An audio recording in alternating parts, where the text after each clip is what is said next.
Hey everyone, how's it going? So when I was a kid, I did love Pokemon a lot, but I hate to tell you, I loved another franchise even more. Actually, at first it was Digimon, but then it became Yu-Gi-Oh! I loved Yu-Gi-Oh! The card game, the anime, and eventually the video games, the first of which, Yu-Gi-Oh! Duel Monsters, released in 1998 in Japan, we're going to be talking about today. Now, this blew my mind, and I found this out a few years ago.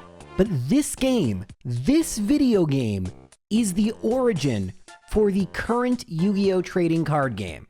Now, the rules are very different, but it is way more similar than the weird card game they had in what is known as Yu-Gi-Oh! Season 0. So a brief history of Yu-Gi-Oh! Is that it was a manga, pretty much the Japanese equivalent of a comic book if you never heard the term before. And a lot of those comics get turned into shows known as anime. And the anime known as Season 0 is very weird compared to what we know. It was a show about a guy who played a bunch of different games, and the games usually had very twisted consequences, usually as revenge to someone who had done something bad. And in some of those episodes, they did play a card game with monsters you'd recognize, albeit with completely different rules. And that was really popular, so they made a movie, and then they released a card game by Bandai, and then they released this video game with a different rule set, far more reminiscent of the trading card game or the official card game that we know today. But this isn't a video about the Yu-Gi-Oh! Trading card game. I could make that another time. This is a video about the very first Yu-Gi-Oh! Video game that ever came out. 2 years before the anime that you know with Yugi and Joey and Tristan, that came out in Yu-Gi-Oh! 2000. In fact, its unofficial name is Yu-Gi-Oh! 2000 or Duel Monsters 2000. In a way, this game is the start of it all, and a huge shout out to Darman for putting together this patch that I am playing in English. He didn't do the translation, there are other people who worked on it, but he was the one who kind of organized this and created the patch back in 2021. I am hugely grateful. It makes it far easier to play this game, an important piece of Yu-Gi-Oh! History. So I think the most important thing to talk about is how does the game work? It's actually very simple in structure. This game is comprised of 3 rounds, let's call it. In the first round, there are 4 duelists: Yugi, Bakura, Tristan, and Joey. Note that Darman opted to use the 4Kids English translations, which I appreciate since they're the ones we all know, as opposed to the Japanese equivalents. I think that works well. If you look in the background, by the way, this is the ship that takes them to Duelist Kingdom in the anime. They're going to Duelist Kingdom. Duelist Kingdom is going to be the set of this. But I'm getting ahead of myself. The way the game works is really simple. You need to beat each duelist in a round 5 times. Once you've done that for all the duelists, you move on to the next round. Like I said, very simple. But now, let's talk about how this game works, because if you've seen Yu-Gi-Oh!, the anime, the card game, it works similar, but not exactly the same. Now, giving a full rule guide to Yu-Gi-Oh! Would be impossible. Thankfully, it's very simplified in this game. But basically, here's what you need to know. In this game, cards are divided into 2 categories: monster cards and magic/spell cards. Nowadays, they're known as spell cards, so let's call them that.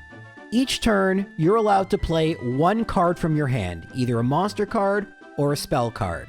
Monster cards go into the monster zone, of which there are 5. The monster zones are the 5 zones in front of us. The back 5 are mine and my opponent's hands. So what do monsters do? Well, we need to talk about battle. In Yu-Gi-Oh!, both in this game and in the real game, monsters can go into one of 2 modes: attack mode, where they can attack, and defense mode, where they can defend. Thus, every Yu-Gi-Oh! Card has 2 values: attack points for when your monster is in attack mode, and defense points for when your monster is in defense mode. There's no stamina or HP like other card games. Now, in this game, you'll notice I'm attacking Tristan's monsters in defense mode, and since my attack points are higher, I'm destroying them. However, going to a different duel, if we attack a monster in attack mode and destroy it, the difference in attack points are subtracted from the opponent's life points. The way you win a Yu-Gi-Oh! Game is by bringing your opponent's life points, which start at 8,000, to 0. While destroying monsters helps, the main way to actually deplete your opponent's life points is by eliminating all their monsters and then just attacking their life points directly. And that's pretty much entirely how this game works. I streamed this playthrough live on Twitch, and since I'm known as a Pokemon guy, a lot of people weren't really used to Yu-Gi-Oh, and yet it was really easy for them to follow because this is it. There are no more rules. In real Yu-Gi-Oh, there are trap cards, effect monsters, fusion monsters, chains, none of this. There are no traps, no effect monsters. You can only play one card per turn, either a monster or a spell card. In real Yu-Gi-Oh, you can play as many spells as you want. You also have to have exactly 5 cards in your hand. No more, no less. Every turn, you have to play a card from your hand, and you have to choose attack or defend. There's no option just to end turn even. It is a very, very simple game, but the trading card game had to start somewhere. These early duels in round 1 are tedious as heck, and I'm very grateful that I'm able to play this on a machine that can speed up, because single speed is absolutely painstakingly slow. There is a password system you can use to get strong cards, and I could have done that, but I didn't. When you win a duel, you get awarded 1 card, and there's a whole matrix to determine what card you're gonna get. It's random and there's various chances, but you can add any card you want to the deck with one important rule. Your deck must always have exactly 40 cards. So if you're gonna add a card, you need to subtract a card. Once we get to round 2, things get a little trickier. I found Weevil really difficult, and especially Bandit Keith and Seto Kaiba, I wasn't able to defeat them at first. But eventually, once you start making a little bit of progress, things get a little easier. If you're used to modern Yu-Gi-Oh, the attack points of the monsters I'm using must seem pitifully weak. Modern Yu-Gi-Oh, pretty much everything is going to be about 1900, maybe even higher. But in this game, getting a monster with 1200 attack points by round 2 is a really big get. Now, some of these duelists, and on my stream, I kept calling them trainers because I play Pokemon way too much. Some of these duelists are much easier than others, like Mokuba, and others like Panic drop better monsters on average. And thanks to Yugipedia, I was able to kind of get an idea what I wanted to do. But it was in round 2, I really had to start focusing on my deck and even try to come up with a bit of a strategy. And this is when I learned something important about this game. Your opponents know everything. What I mean by this is when you put a monster in defense position, like I said, in theory, it's hidden. In practice, it's only hidden if your opponent does it. If you do it, your opponent knows exactly what monster you've set. Now, if you attack a monster in defense position and its defense points are higher than your attack points, thankfully, your monster isn't destroyed, but you do lose the difference in life points. So it'd be a good way to chip away at your opponent's life points in theory. In practice, it'll never happen. But there's a way to cheese the system a little bit, because the AI is extremely rudimentary. What I realize is the AI will always attack when it can destroy one of your monsters. And so by strategically playing a mix of strong and weak monsters, I can force opponents' monsters that have super high defense points to go into attack position where it is far weaker, destroy my weak monster, and then I can destroy its monster. One thing I would realize that is kind of interesting, in addition to having no effect monsters and no trap cards, there's also no tribute summons. Monsters can just be summoned whenever they want. If you remember season 1 of the anime, this was true there as well, although in that season you only had 2,000 life points and you couldn't attack opponents directly. You can actually see how Duelist Kingdom, with its weird rules, took stuff from these types of games. Another weird Duelist Kingdom rule, by the way, are field spells, which do exist in this game. When you use a field spell in real Yu-Gi-Oh, they increase attack and defense by a set amount. The card Yami increases Fiend and Spellcaster type monsters by 200 attack and defense points. In this game, it increases by 30%, which is better and cool, and gives us some wacky numbers. But this is also something we see carried forward in Duelist Kingdom, and a lot of people criticize Duelist Kingdom for not using the rules. It's important to note, the rules as we know them didn't even exist yet when Duelist Kingdom was being written. What they had was games like this, which you can see Yu-Gi-Oh like, but not Yu-Gi-Oh yet. It took me a while to beat all the duelists in Stage 2. Stage 3 in a way is a little bit easier, but in a way a little bit harder. Stage 3, we're gonna battle Simon Murin. But actually, let's go back a second and talk about Kaiba. Kaiba was really tough because Kaiba had lots of monsters that had over 1800 attack points. And although at this point I have many 12 to 1500 attack point monsters, 1800 is a bit of a stretch, if not for Yami. Kaiba's monsters are mostly warrior and beast warrior type. Monsters all have a type, as well as an attribute in modern Yu-Gi-Oh, but again, not in this one. In this one, all they have are types, and types are determined whether they get the field power bonus from a spell card like Yami. I realized that instead of having to grind against Panic, as well as some other duelists, and build up my strength, I could rely on these weaker monsters because I had 3 copies of Yami. In real Yu-Gi-Oh, you can't put more than 3 in a deck, although in this game it doesn't care. But I did have 3 copies. Although it cost me a turn to play it, which is a super high price, it did allow me to beat Kaiba. Simon Murin, I'm gonna be honest, I have no idea who Simon Murin even is. There are characters in Season 5 that look kind of like him, but yeah, he's kind of unique. Clearly something to do with the Millennium items, but he was a great deal harder than Kaiba, not only because he was Stage 3, but because he uses a lot of spellcaster monsters. So my Yami strategy didn't work quite as well as I would like, which is unfortunate, but this is a good time to talk about how decks work, because kind of like Pokemon Red and Blue, the original Yu-Gi-Oh! Duel Monsters doesn't work the way you think it would. In pretty much every other Yu-Gi-Oh! Game, opposing duelists have decks just like you of 40 cards. But that's not how it works in Yu-Gi-Oh! Duel Monsters. There is a list of cards that Simon Murin can have in his deck, and then a % chance is given to whether or not that card will actually appear. So Simon Murin can have Dark Magician, a 2500 attack monster, which is way more powerful than anything I can throw at it.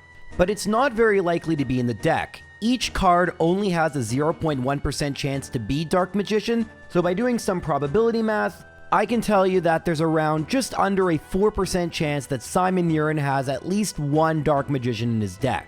But wait, it gets better. There is a 15% chance that the strongest monster in Murin's deck is 1600 attack point Rogue Doll. And even if he does have Rogue Doll or Spirit of the Wind, the odds are that most of his cards will have 1300 attack points or less. And this is something I can work around. Well, at this point, I only have one monster at 1700 attack points, Ancient Tool, which I got from Banded Keith. I can trick Simon's monsters to going into defense mode by loading up my field with monsters like Mystical Elf and Aquamadour, which have 2000 defense points. Because in this game, you have to attack if you're able to, and the AI will not attack if your defense points are higher, the AI will be forced to go into defense mode. And Spirit of the Wind, his scariest card with 1700 attack points, only has 1400 defense points. I have several monsters that can destroy that. Another scary card is Faceless Mage, otherwise known as Illusionist Faceless Mage. It has 2200 defense points, and we can cheese it kind of in the reverse way. By summoning a monster that it can destroy, it will swap into attack position and destroy that card. And thus, I was able to defeat Simon Murin 5 times and move on to what I didn't know at the time was the final boss, Pegasus. If you look at Pegasus's card list, it looks a little scarier than Simon Murin, but because the vast majority of Pegasus's cards aren't Fiend or Spellcaster type, the Yami strategy worked really well. Part of why the Yami strategy, by the way, was so effective is because Panic pretty much exclusively gives high attack Fiend level monsters. So rather than having to go and try and get some 3000 or 1900 attack monsters, by the way, if you beat Kaiba 100 times, you get a Blue Eyes, which is pretty cool, but who's got time for that? Instead, we just need to rely on getting Yami, of which I had 3, and beating Pegasus's monsters that should be weaker than mine. it doesn't always work, but there's really no downside to losing. It's not like you have to beat Pegasus 5 more times than you win, you just have to win 5 times. And by throwing enough attempts, I would end up getting the cards I needed, and I was able to beat Pegasus with, shockingly, strategy. I mean, who am I? I'm gaming AI, using combos in a game where I didn't think I'd be doing any of that, and then the credits rolled, but there's still a little bit more of the game left. After you beat Pegasus, you get a secret boss, Yami Yugi, Yugi's alter ego from the Millennium Puzzle from the anime. Yami Yugi is legitimately extremely difficult. He has Dark Magician, Gaia the Fierce Knight, Curse of Dragon, and the scariest probably Summon Skull. Dark Magician and Summon Skull are Fiend and Spellcaster, so the Yami strategy doesn't really work, and essentially, I'll admit, I just reset. You actually don't need to beat him 5 times. I thought there might be like a secret ending, but as far as I can tell, once you beat him once, which I actually did pretty quickly, I battled him a bunch and he was really difficult, but thankfully in your starter deck you get Raigeki. In actual Yu-Gi-Oh, this card is super great, and it's even really great in this game as well. It counts as your card for the turn, but it destroys everything on your opponent's side of the field. Again, there is no magic and trap card zone, so it's literally all the field is. I would hope to draw it, and then Yami Yugi would summon Skull, and then I would use it, and sometimes that was enough, or sometimes he would have more. Again, it's just percents how many and what he has, but I was even able to beat him 5 times, and I was able to comprehensively, in just about 3.5 hours, beat Yu-Gi-Oh! Duel Monsters 1. Now, let me be very real with you guys. This game was not very great. I mean, it's a great beginning, and it's cool to see the origins, but there are way better Yu-Gi-Oh! Games you can play. This isn't even the best Yu-Gi-Oh! Game on the Game Boy, and frankly, if I had to play this game at single speed, I don't think I would have been able to do this. Speedruns can do it in 2 hours, which is amazing. But I'm not as good as them, and I didn't even know how this game really worked. And that's the thing, this game is just so simple, and it's cool to see Yu-Gi-Oh's humble origins. In the next game, known as Dark Duel Stories, not to be confused with the following game, which in North America was known as Dark Duel Stories, which is the first Yu-Gi-Oh game I played as a kid, stuff starts to change, which is really cool. And there's some interesting strategies that start to come into effect that I really would love to talk about. There's only one problem. As of now, Dark Duel Stories Japanese, as well as the 4th game on Game Boy, don't have translations. It would be nice to get those translated. I can't imagine it would be too difficult, considering the translations all exist. It would just be a matter of injecting it. And if you're someone who's interested in taking that on, I think it'd be a great thing to do for the Yu-Gi-Oh community. I might plan on playing every game that came out for Yu-Gi-Oh! And reviewing them like this, and seeing how the games have evolved over time and changed. If this is something you'd be interested in, please let me know. But for now, thank you guys for watching. I hope you enjoyed the review of this game, and I'm going to post other games on the second channel. I'm actually going to use it because it's fun to talk about other games. And I'll see you all sometime. Take care.